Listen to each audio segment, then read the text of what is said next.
Andy, you good? Yes, sir. We'll call the meeting of the Greenwood Board of Public Works and Safety for July 17, 2023, to order at 5:30 p.m. A roll call, please, ma'am. Mr. Rutherford. Here. Mr. Hoover. Here, Mr. Coleman. Here. Thank you. minutes of our last regular meeting of July 5, 2023 have been distributed to members of the board. Any corrections, additions, or deletions from staff? Hearing none, is there a motion for approval as presented?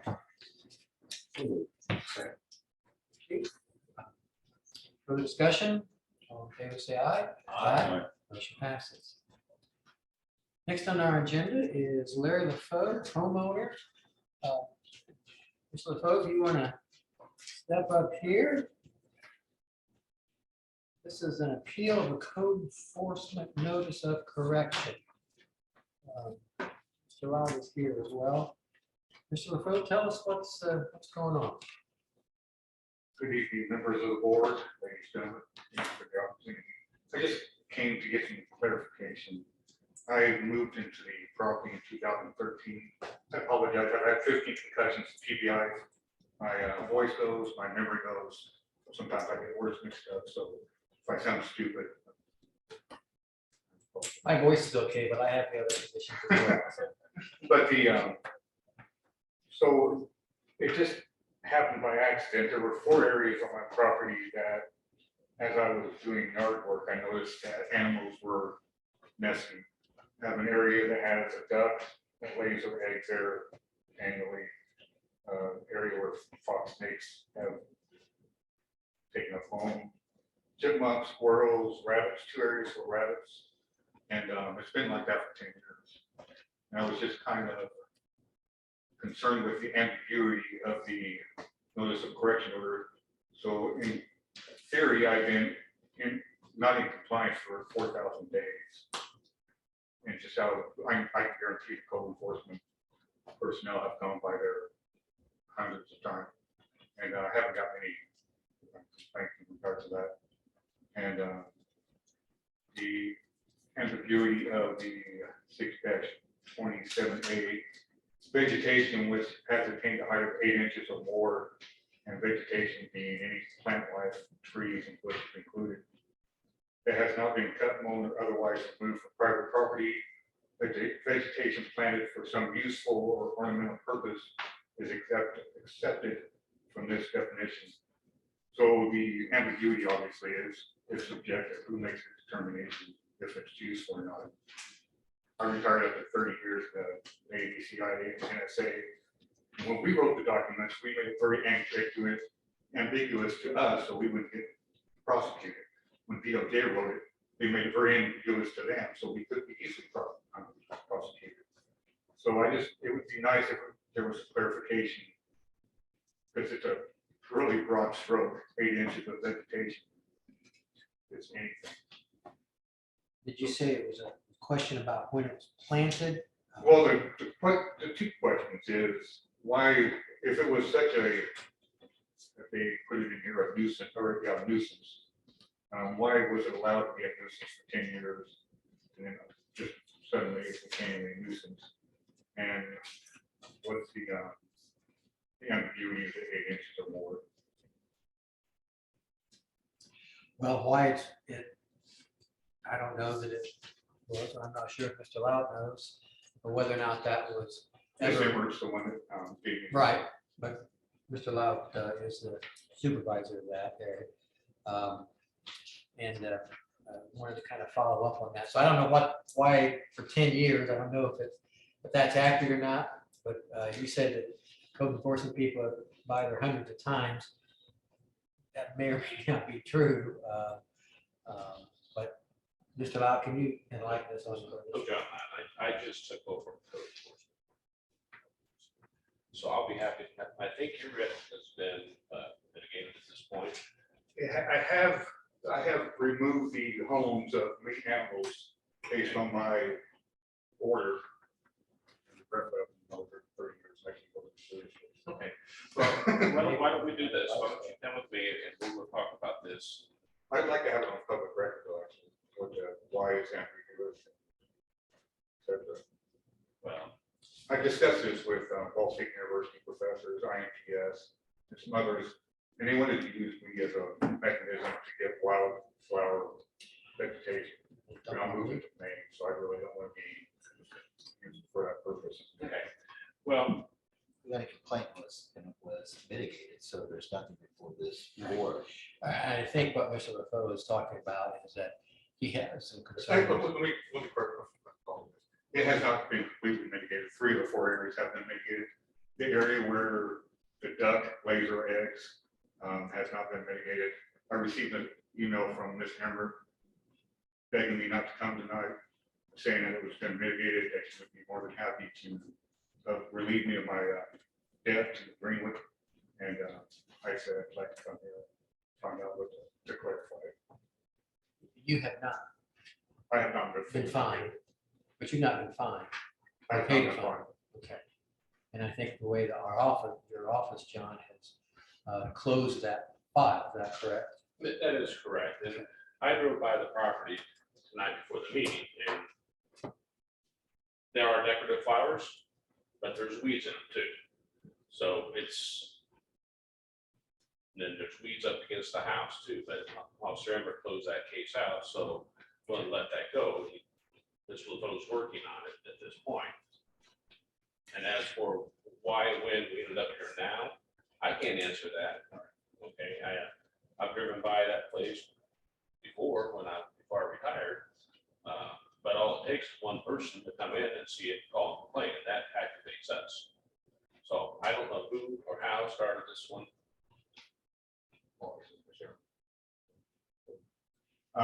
No, I was just, and he calls them weeds, they're actually pollinators. I had an environmental engineer from out planning, so they serve a useful purpose. Do they still pollinate after they're dead? So they grow out there, they die. Well, The perennials. I understand. If the vegetation's brown, how's it pollinating it?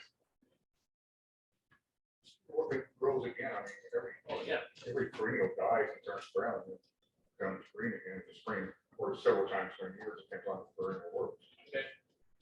So, but that's not my point of being here tonight. So my point of being here was the ambiguity of the code. Well, and we are not the drafters of that. That's our common council that puts that together. And so what we do is we address alleged violations and then your appeal, like you brought before us. And since that appeal, bless you, So it's a proper platform to have. well, I think you address that to the common council. If you have concerns about the actual ordinance itself. Because from our perspective, it's nuisance office, code enforcement office, issues a violation, notice, and then they address that, and if there's problems, then you can appeal it, their decision. So what you're talking about is sort of it's not an immediate thing that we've got before us tonight. So I think if you've got questions about the ambiguity of your this section of the ordinance, that'd be something you take up with the city council. Not trying to pass the buck, but because I know you're here and we're trying to enforce it. There's nothing for us to enforce or can be right now for us to appeal. But you can see the ambiguity in force here because I got an email from Ms. Emmerich saying that the property was mitigated not to come tonight and she would relieve the case. And then he's complaining about my ground stuff that I'm working, and I'm not working on it. I have a aneurysm in my heart and I can't work on it. So I'm paying people to work on it. It cost me $2,000 to mitigate what I already did. So it'd just be nice to have some, and relieve the ambiguity. That's all I'm asking for. So why don't you and I go back, we'll talk a little bit, and then you can bring it up with the council. So we just only they were just talking about this. That's what I said, so we can leave. We're not the council. Yeah, we can leave from here. I can tell you that your council needs to get along. And I'm happy to help you in the situation work. But I just came in to inspect that. All right. So for the free up the board up here for other things, and you and I'll go back and talk. Okay? Thank you, Mr. Foe. Next, Lisa, Zest.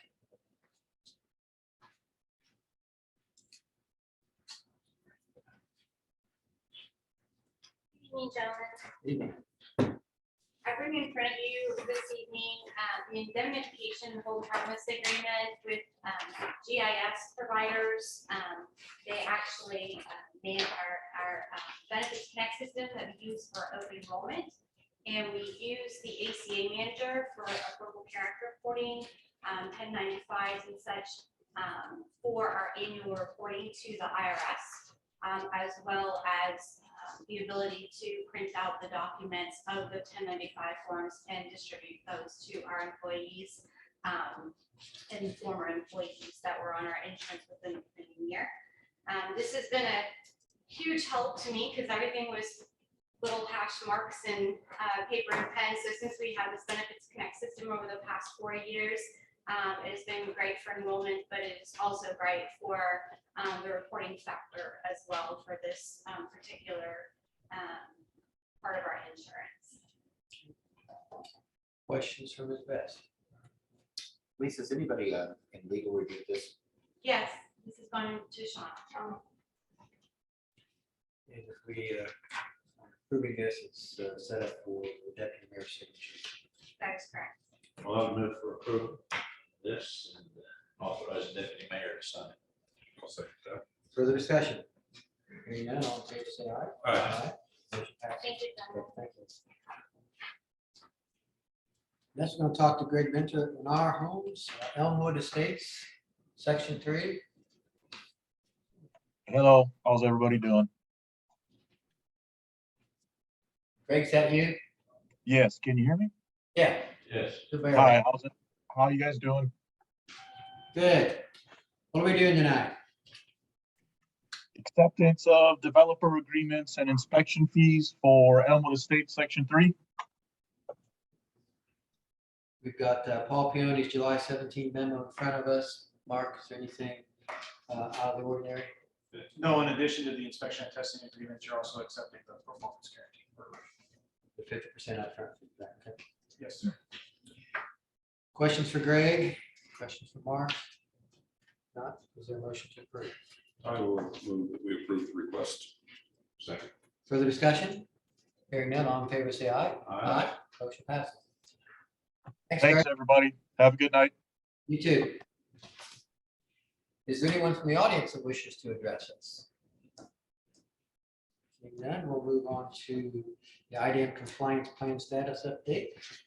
We are due for our semi-annual report. Sean sent you a draft, and I will be soliciting a motion to approve it. And allow the deputy mayor to sign. Questions for Sam?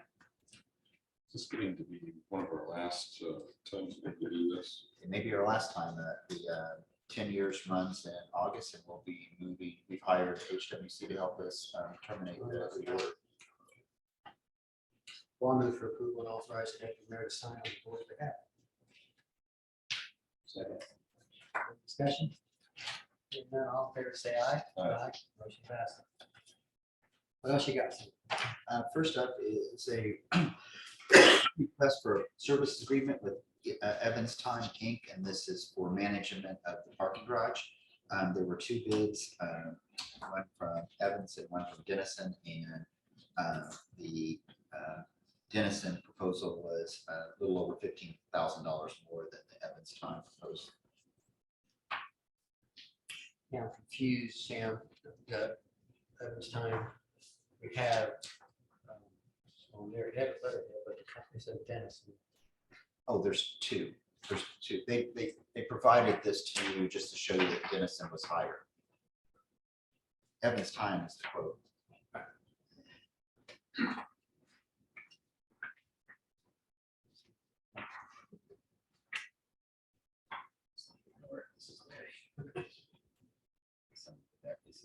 Okay. And this is the recommendation of administration, that was correct. I'll move for approval. Deputy mayor to sign. I'll second that. Further discussion? Hearing none, all in favor, say aye. Motion passes. Next up, ratification of engagement with Johnson, Gray and Johnson. This is a law firm that we hired to represent the Fire Merit Commission in a disciplinary matter, and the firefighter resigned before the hearing, but the law firm had already expended some time, not a large amount, $700, but it should be paid. I'll move for approval. Second. Discussion. Same, excuse me, ratification. Yes. Further discussion? Hearing none, all in favor, say aye. Aye. Motion passes. Next up is ratification of an outdoor lighting agreement with Duke Energy. And this is for the Derby Court location. I believe that you can provide it with the map and the lighting service agreement.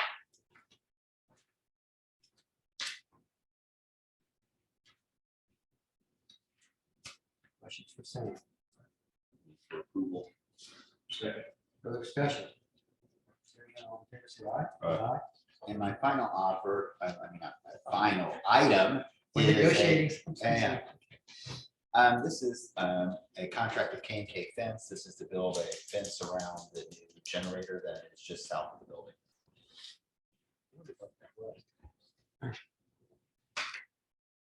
$1,820.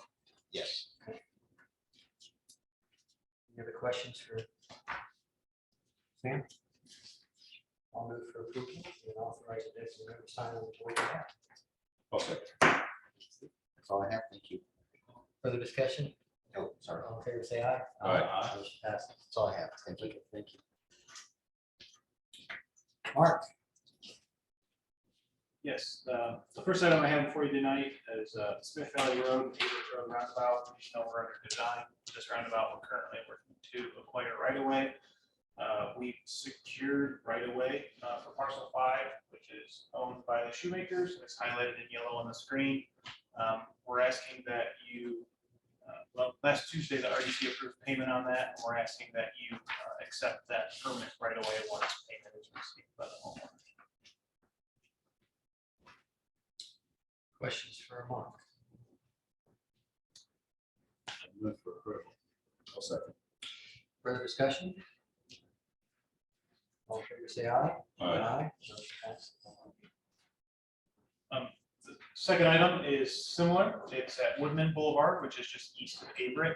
Also designing a roundabout there by Crossroads. We're also in the process of purchasing right away for that roundabout. We've secured right away. At the parcel highlighted there, it's owned by the Nancy K. Blackburn Trust. Again, we're asking that you accept the right of way as permanent right of way once payment is made by the RDC. $500. Yeah, it was like 800 square feet. It's a very small amount. I move for approval. Further discussion? Hearing none, all in favor, say aye. Aye. Motion passes. The next item is the acceptance and execution of general inspection and testing agreements and ratification of the 50% upfront fee for the remodel of the 1235 Highway 135 LLC building. This is located on 135 County Line Road.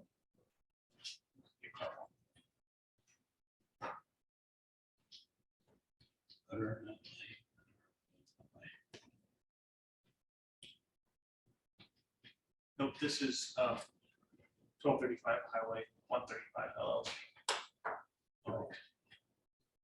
So this is southeast corner of County Line and 135. Yes. Former car wash site? It's tucked way back in that It's, side. I think it's, Yeah, I don't know if the house, about Las Vegas is still over there or not. It was behind that. Yeah, it's not there. Oh, back in behind. There's there, like it's not right. frontage on 135 and it's Yeah. behind that, and then there's a big. Next to the strip center. Yeah, I was looking at the actual corner. yeah, I know it's south of it. It's been abandoned for a long time. Yeah, they're working to convert it into office buildings. Always had to- they left the water. Or they're out of business. I would move that we approve the request. Further discussion? Hearing none, all in favor, say aye. Aye. Motion passes. The next item I have is our encroachment docket. The first item on the encroachment docket is, well, we can do the simple one first. It's encroachment 2023014 1399 Butternut Lane, which is on your screen right now. They are looking to put up a fence that approaches into our docket or into our easement. We don't have any objections to this one. There's the usual conditions on it. I can answer any questions if you have any. on this one. Last chance question, where's Butternut? It's a car wash. Put me on the spot because I don't know off the top of my head. Yeah, it's over in Copperfield subdivision over there on stop 18, Okay. next to my subdivision of villages. Over there, close to the subdivision where Bruce Armstrong and Rick Jones. Butternut It's in Copperfield, section 2 of that house. is one of the main roads that cuts through from north to south. Next to the gate. We don't take these individually, do we? We just do the docket all at once, right?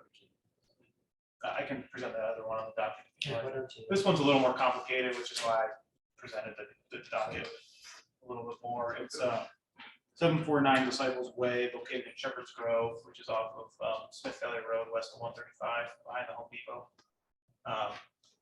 Mr. Hastings is the applicant. There's a couple items on this docket. This was the one that was here 2 weeks ago that we continued. The first is a rear yard swale, which Mr. Hastings has placed a 6-inch under drain in and filled to level out his rear yard. He's also constructed a retaining wall on his rear property line, and he's looking to construct a privacy fence on either side of that retaining wall to kind of enclose his backyard space. I've actually broken this into 2 separate items on the encroachment docket. The first one is the under drain and filling in the swale. We've outlined it in our memo to you, but the engineering division is not supportive of this. If you fill in the swale, we essentially becomes infrastructure that we accept and we're responsible for and we own. We like to see that be designed and stamped and engineering calculations to support that pipe is sized correctly. And those have not been done. The fence is the second item, and the retaining wall, we don't object to those. That's why I've kind of broken it out as 2 separate things. Mr. Hastings is here. He's talked to my staff, stormwater staff. Happy to answer any questions you might have. Questions for Mark? Mr. Hastings? Do you wish to address this? I know we've talked before.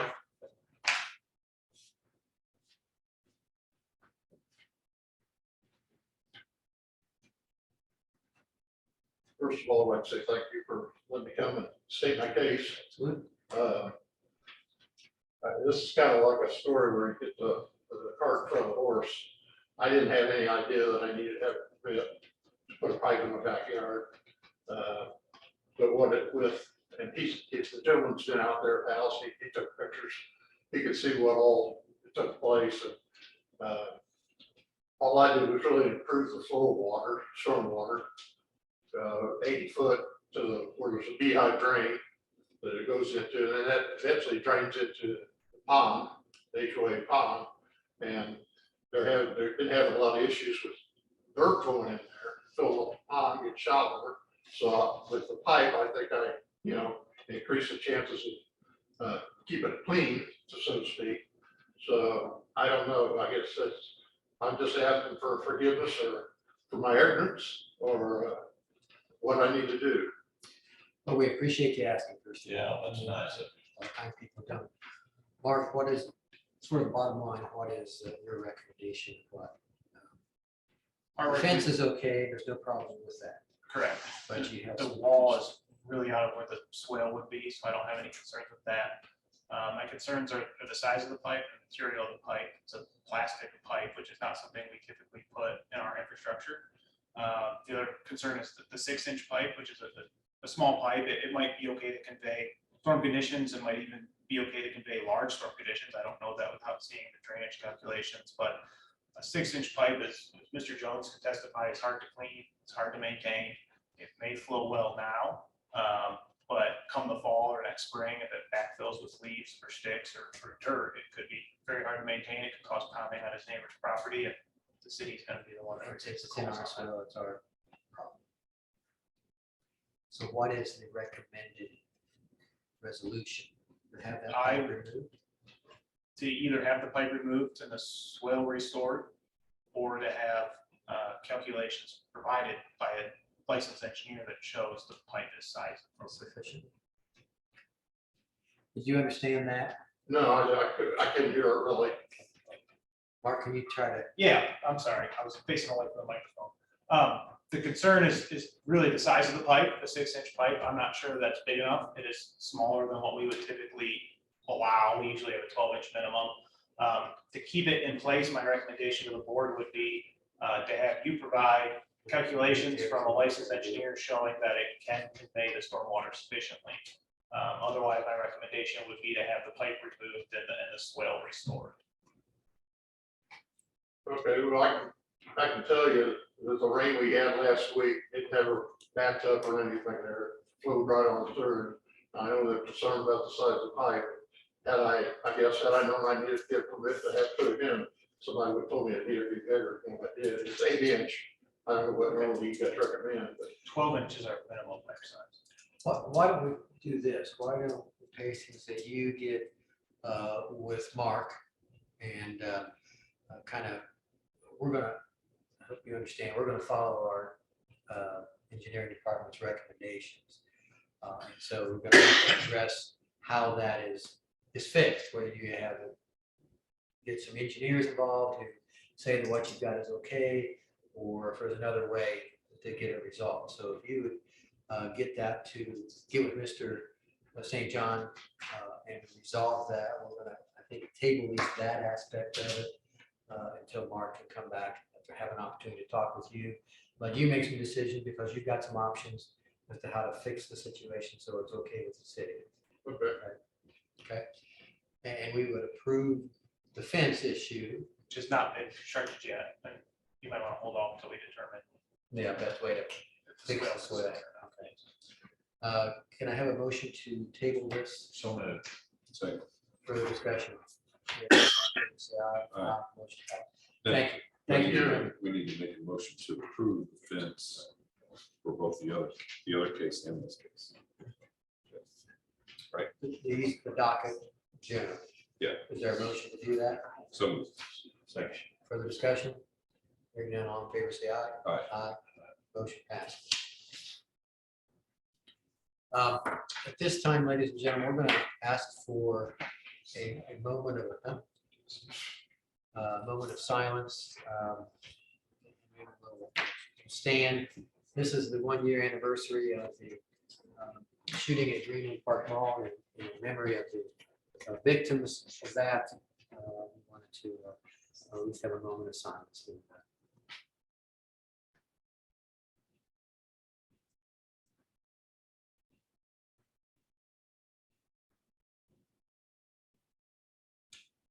Thank you very much.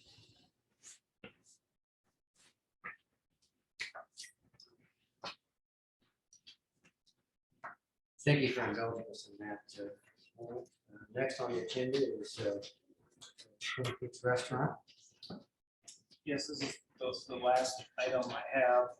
The engineering division is asking that the board authorize staff to begin the drawdown process on the performance letter of credit from Bancorp South Bank. We received a non-renewal notice for this letter of credit in March. As of August 7th, I believe, no, August 18th, I apologize. So August 18th, the letter of credit will not be in place. There are still a fair amount of items that are outstanding from them, as-built, record drawings, that sort of thing, that close out their contract. We're concerned that they won't, so we'd like to begin the process to draw down a letter of credit before it's not available to us anymore. So moved. second. Further discussion? Hearing none, all in favor, say aye. Aye. Motion passes. Is that it, Mark? That's all I had. Thank you very much. Craig? Nothing for my office. Thank you. Rep. We approved the claims as presented. Second.